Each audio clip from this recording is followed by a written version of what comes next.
I remember hearing Jim Rohn say that you are the sum of the 5 people you spend the most time with.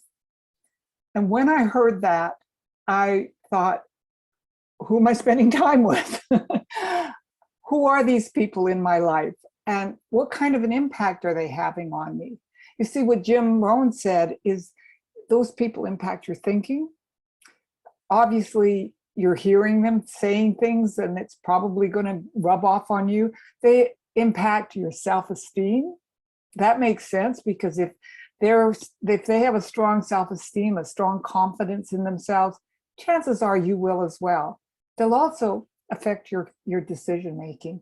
See, successful people make fast decisions. They make solid decisions. They don't change them quickly.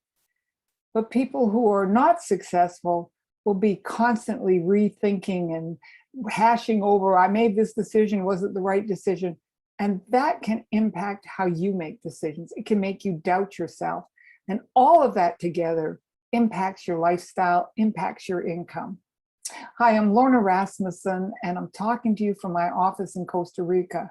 And what I've thought about when I thought about what Jim Rohn said was that that was something I could change. It may take me a while to change my skill sets, to develop new skills, develop knowledge about something, but I can begin today to change who I spend my time with. And one of the things you want to do is make a kind of a list, a mental list at least, of the kinds of people that you want to be with.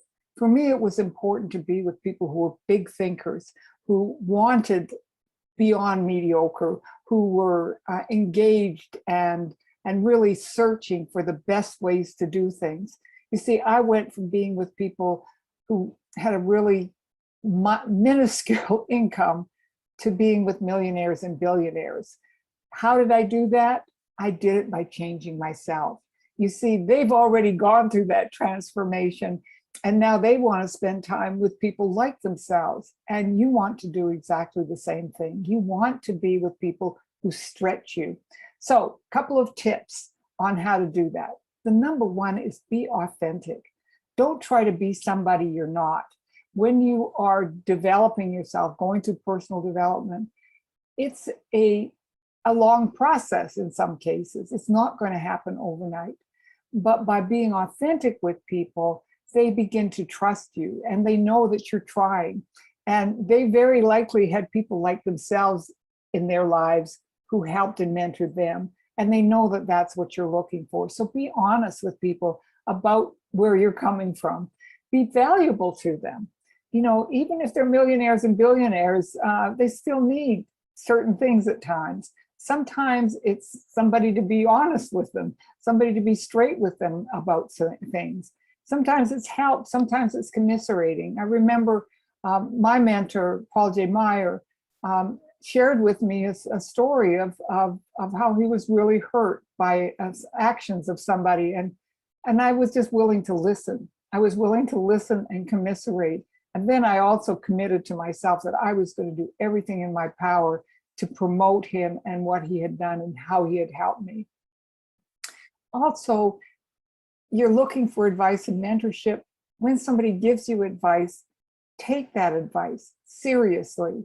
It doesn't mean that you have to do things blindly, but take the advice and really make sure that you have given it a shot, that you've tried out what they suggested. And if it doesn't work for you, go back to them and discuss it, because that's what people do who really value each other. They have conversations. They don't just hear something and go, okay, well, maybe that worked for you, but it's not going to work for me. Really engage with the person on an equal basis.